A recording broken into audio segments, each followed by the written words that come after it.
नमस्कार, मी डॉक्टर राज नगरकर, HCG मानवता cancer centre Nashik येथील वैद्यकीय संचालक आणि कॅन्सर शस्त्रक्रिया विभागाचा प्रमुख तसेच रोबोटिक शस्त्रक्रिया तज्ज्ञ.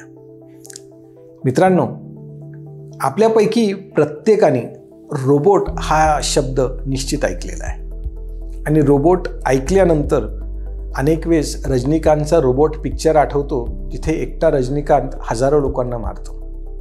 इनफॅक्ट वैद्यकीय क्षेत्रामध्ये रोबोट म्हणजे रजनीकांत नव्हे. वैद्यकीय क्षेत्रामध्ये रोबोट हे सर्जनच्या हाताचा तो शस्त्र आहे, जो रुग्णाची शस्त्रक्रिया करण्यासाठी सर्जनला मदत करतो. रोबोट एकटा ऑपरेशन करू शकतो का? नाही. रोबोट स्वतःहून काही करू शकत नाही. रोबोट तेच करेल जे सर्जन त्याला करायला लावेल किंवा सर्जन त्याचा वापर करून शस्त्रक्रिया करेल. रोबोटिक शस्त्रक्रिया ही काही नवीन नाही आहे. आजपासून जवळजवळ 24 वर्षापूर्वी रोबोटिक शस्त्रक्रियेला US FDAने मान्यता दिलेली आहे. आजपर्यंत 50 लाखपेक्षा जास्त शस्त्रक्रिया जगभरामध्ये रोबोटिक तंत्रज्ञानाने केलेल्या आहेत. जेव्हा 50 लाख शस्त्रक्रिया होतात, स्वाभाविक आहे की त्याचा फायदा आहे, म्हणूनच रुग्ण ही शस्त्रक्रिया करून घेत आहेत. मग रोबोटिक शस्त्रक्रियाचा आपण जे कन्व्हेन्शनल ऑपरेशन म्हणतो किंवा लॅप्रोस्कोपिक सर्जरी करतो, याच्यापेक्षा वेगळेपणा काय? रोबोटिक शस्त्रक्रिया ही लॅप्रोस्कोपी सारखीच आहे, पण लॅप्रोस्कोपीपेक्षा वेगळी आहे. लॅप्रोस्कोपीमध्ये जसं आपण रुग्णाच्या पोटामध्ये किंवा फुफ्फुसाच्या भागामध्ये किंवा तोंडाद्वारे दुर्बीण घालून आतल्या भागाचं जे काही निरीक्षण करतो, त्या भागाची शस्त्रक्रिया करतो, रोबोटिक शस्त्रक्रिया तशीच असते. फरक असा असतो की इथे रुग्णाच्या आतल्या ज्या भाग आहे तो 10 पट मोठा दिसतो आणि सर्जनला ऑपरेशन करताना एका टीव्हीच्या मोठ्या स्क्रीनवरती ते 3 डायमेन्शनली दिसतं. त्यामुळे आपण जर कधी माझे काही फोटोग्राफ्स बघितलेले असतील रोबोटिक शस्त्रक्रियाचं, तर मी एक गॉगल घातलेला असतो, तो 3D ग्लासेस आहेत. त्या 3D ग्लासेसमुळे मला 3 डायमेन्शनली दिसतंय आणि त्याबरोबरच मला 10 पट मोठं दिसतं. स्वाभाविक आहे, कुठलीही गोष्टी जर का 10 पट मोठी दिसत असेल आणि 3 डायमेन्शनली दिसत असेल, म्हणजे शस्त्रक्रिया जास्त ॲक्युरेटली करता येऊ शकते.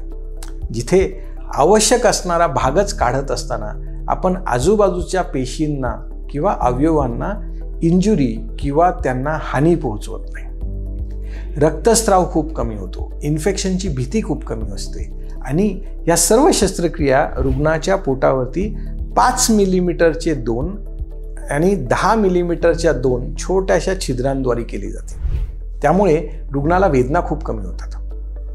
सामान्यपणे रोबोटिक शस्त्रक्रिया झाल्यानंतर 6 तासात आम्ही रुग्णाला चालायला लावतो, तोंडाने पाणी किंवा ज्यूस वगैरे सुद्धा देतो. रोबोटिक शस्त्रक्रिया ही तंत्रज्ञानाच्या मदतीमुळे आता अजूनही तिचं स्वीकारता वाढली गेलेली आहे. कारण हे 4K म्हणजे 4K हाय डेफिनिशन कॅमेराजमुळे रुग्णाच्या आतल्या अवयवांचा भाग अतिशय छानरित्या दिसतो. इतका स्पष्ट दिसतो की बऱ्याच वेळेस हात लावायची पण गरज नसती त्या अवयवांना. जरी मी ऑपरेशन करताना रुग्णाच्या जवळ उभा नसलो, मी रुग्णापासून थोडासा लांब एका कन्सोलवरती बसून ऑपरेशन करत असलो, तरीसुद्धा मला रुग्णाच्या शरीराच्या आतले भाग जास्त छानपणे, जास्त स्पष्टपणे दिसतात. रोबोटिक शस्त्रक्रिया कुठल्या कुठल्या आजारांसाठी करता येऊ शकते? मी कॅन्सर शस्त्रक्रिया तज्ज्ञ आहे म्हणून रोबोटिक शस्त्रक्रिया फक्त कॅन्सरसाठी वापरली जाते का? मुळीच नाही. कॅन्सर व्यतिरिक्त अन्य आजारांसाठी सुद्धा रोबोटिक शस्त्रक्रियेचा उपयोग होतो.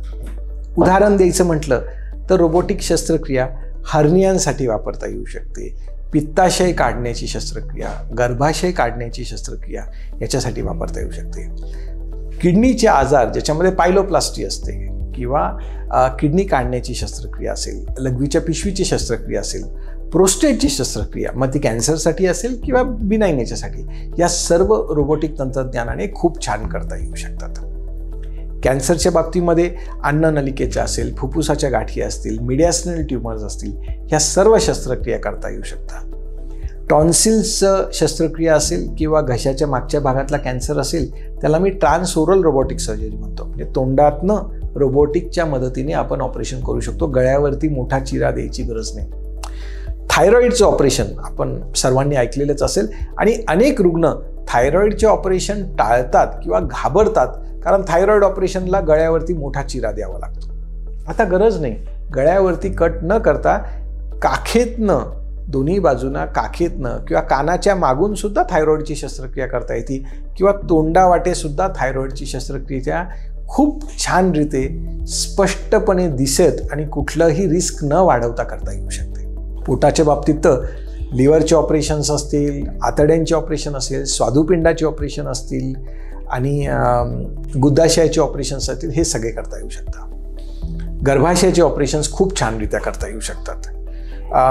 गुद्धाशयाच्या कर्करोगामध्ये अनेक वेळेस एक भीती होती की गुद्धाशयाचा कर्करोग म्हणजे संपूर्ण गुद्धाशय काढून टाकणे, परंतु आता लिटरली संडासच्या जागेपासून 1-1.5 सेंटीमीटरचं जरी कॅन्सर असेल तरी सुद्धा गुदद्वार पूर्णपणे न काढता शस्त्रक्रिया खूप छानरित्या करता येऊ शकते आणि कुठलंही कॅन्सरच्या उपचारामध्ये कॉम्प्रोमाइज न करता ही शस्त्रक्रिया करता येऊ शकते. हर्नियाचे ऑपरेशन जे खूप कॉमन आहेत आणि हर्नियाचे ऑपरेशन बऱ्याचशा वेळेस एल्डरली इंडिव्हिज्युअल्समध्ये केले जातात, वयोवृद्ध व्यक्तींमध्ये करावे लागतात. अशा व्यक्तींमध्ये हर्नियाच्या ऑपरेशन्समध्ये वेदना कमी होतात, रिकव्हरी फास्ट होत असल्या कारणाने रिस्क खूप कमी होऊन जातं. मागच्या 4 वर्षांमध्ये HCG मानवता कॅन्सर सेंटरमध्ये आम्ही 1000पेक्षा जास्त रोबोटिक शस्त्रक्रिया केलेल्या आहेत. याचं संपूर्ण श्रेय आणि धन्यवाद मी माझ्या त्या सर्व रुग्ण व त्यांच्या नातेवाईकांनी देतो, ज्यांनी विश्वास ठेवून रोबोटिक शस्त्रक्रिया करून घेतली. आज जसं टेक्नॉलॉजी इम्प्रूव्ह होत आहे, रोज रुग्ण येतात की आम्हाला रोबोटिक शस्त्रक्रिया करून घ्यायची, कारण त्याचे फायदे दिसत आहेत आता आपल्या सगळ्यांना. मला कोणी विचारलं की ह्या 1000 रोबोटिक शस्त्रक्रिया ज्या झालेल्या आहेत यांच्यापैकी सर्वोत्तम 3 शस्त्रक्रिया कुठल्या होत्या, तर त्यातले मी सांगेल, एक पेशंट हैदराबादची पेशंट ज्यांचं वय 140 किलोपेक्षा जास्त होतं, त्यांना किडनीचा कॅन्सर होता आणि त्याच वेळेस त्यांना गर्भाशयाचा पण प्रॉब्लेम होता, ब्लिडिंगचा त्रास व्हायचा.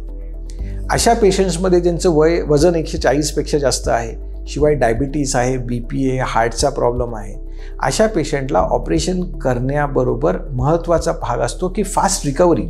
ऑपरेशननंतर मला पेशंटला लवकरात लवकर चालवायचं आहे, जेणेकरून बाकीचे काही कॉम्प्लिकेशन्स होऊ नये. त्यांच्यासाठी मी जी शस्त्रक्रिया केली की रोबोटिकच्या सहाय्याने संपूर्ण किडनी काढली, पोटाच्या एका भागामध्ये ठेवून दिली, मग त्याच रोबोटच्या सहाय्याने गर्भाशय काढलं, योनी मार्गाद्वारे गर्भाशय काढून घेतलं आणि किडनी जी होती ती एका पिशवीमध्ये टाकून ती सुद्धा योनी मार्गाद्वारे काढून घेतली आणि आतल्या आत ते योनीद्वार आतून क्लोज करून टाकलं. झालं काय, 6 तासानंतर पेशंट चालायला लागले. 3ऱ्या दिवशी हॉस्पिटलमधून घरी गेल्या. आठवडाभर नाशिकमध्ये होत्या, कारण त्या हैदराबादहून आल्या होत्या. आठवडाभरात पुन्हा हैदराबादला निघून गेल्या. ही रिकव्हरी रिस्क कमी करून हे रोबोटिक शस्त्रक्रियेच्या तंत्रज्ञानाशिवाय शक्य नाही. एक 81 वर्षाचे आजोबा जे रिटायर्ड एअरफोर्स ऑफिसर आहेत, त्यांना गुद्धाशयाचा कर्करोग झाला होता, जो होता संडासच्या जागेपासून हार्डली 5 सेंटीमीटरवरती. त्यांच्या 2 बायपास शस्त्रक्रिया ऑलरेडी झालेल्या होत्या. त्याच्यामुळे माझ्याकडे यायच्या आधी त्यांना काही तज्ज्ञांनी सल्ला दिला होता की ऑपरेशन ओपन करावं आणि संडासची जागा कायमस्वरूपी पूर्ण काढून टाकायची आणि पोटातनं संडासचा नवीन मार्ग करायचा. आजोबा तयार नव्हते, सल्ला घेण्यासाठी आले. त्यांना मी विश्वास दिला आणि त्यांची आम्ही रोबोटिक शस्त्रक्रिया केली. काय केलं रोबोटिक शस्त्रक्रियामध्ये, संडासची जागा मुळीच बदलली नाही, काढली सुद्धा नाही आणि रोबोटिक तंत्रज्ञानाने तेवढा आजार काढून आतल्या स्टेपलरच्या सहाय्याने पूर्ण त्यांच्या आतड्यांचा इंटेस्टायनल ट्रॅक पुन्हा रिक्रिएट करून घेतला. पेशंट 4थ्या दिवशी घरी गेले आणि त्यांच्या चेहऱ्यावरचं समाधान हे शब्दांमध्ये वर्णन करण्यासारखं नाही आहे. एक तर रिस्क पण होती, परंतु त्रासही नाही झाला आणि गुदद्वार सुद्धा बदलला गेला नाही. 3रा एक माझा पेशंट मलावी ह्या आफ्रिकन देशाचा नागरिक, तिथले एक प्रतिष्ठित नागरिक आहे, त्यांना प्रोस्टेट ग्रंथीचा कॅन्सर होता. माझ्याकडे यायच्या आधी आपल्या देशामध्ये, नंतर सिंगापूरला पण त्यांनी सल्ला घेतला, जिथे रोबोटिक प्रोस्टेटिक सर्जरी सांगण्यात आली. त्यांना फक्त एकच प्रश्न होता, ते म्हणे की रोबोटिक शस्त्रक्रिया करू, परंतु 10 ते 20% रुग्णांना रोबोटिक प्रोस्टेटेक्टमी केल्यानंतर लघवीवरती नियंत्रण जाण्याची किंवा कमी असण्याची शक्यता असते. ही व्यक्ती त्याच्यासाठी घाबरलेली होती, कारण त्यांचं वय हार्डली 57-58 वर्ष होतं आणि ते राजकारणामध्ये आणि आपल्या व्यवसायामध्ये सुद्धा खूप ॲक्टिव्ह होते. जेव्हा आज ऑपरेशन करून त्यांना 1 वर्षापेक्षा जास्त कालावधी झाला, ते मलावीहून नाशिकला आले. त्यांनी सल्ला घेतला, त्यांना पटलं आणि शस्त्रक्रिया करून घेतली. आज ते अतिशय छानरित्या आपल्या सर्व व्यवसाय, कौटुंबिक आणि सामाजिक जबाबदारी तिथे सांभाळतायत आणि समाधानाने आणि आनंदाने एक सांगतात की मला रोबोटिक शस्त्रक्रियाबद्दल जी भीती होती ती भीती मला नाशिकमध्ये क्लिअर झाली, कारण ऑपरेशन केल्यानंतर मला आजपर्यंत एकही डायपर वापरावा लागला नाही. लघवीवरती नियंत्रण 100% आहे. आय थिंक हे सर्व श्रेय फक्त सर्जनला न देता आपण तंत्रज्ञान जे वाढतंय, तंत्रज्ञान जे उपलब्ध आहे त्याचा योग्यरित्या उपयोग करणं हे याचं श्रेय आहे. त्यामुळे मित्रांनो, आपल्यापैकी ज्यांना कोणाला वाटत असेल की रोबोटिक सर्जरी हे फ्युचर आहे, हे भविष्य आहे, मी म्हणू शकतो की आणि अधिकाराने म्हणू इच्छितो, रोबोटिक सर्जरी हे फ्युचर नाही आहे. रोबोटिक सर्जरी हे प्रेझेन्स आहे. जर कधी जगभरामध्ये 50 लाख सर्जरीज होत आहेत तर आपण अजून किती उशीर लावायचा हे समजून घेण्यासाठी आणि स्वीकार करण्यासाठी की रोबोटिक शस्त्रक्रिया ही मानवाच्या चांगल्यासाठीच आहे. यानी आपलं शस्त्रक्रियेचा अनुभव, आपल्या शस्त्रक्रियेची रिस्क कमी होणार आहे आणि शस्त्रक्रियेनंतर आपली रिकव्हरी लवकरात लवकर नॉर्मलला होणार आहे. धन्यवाद.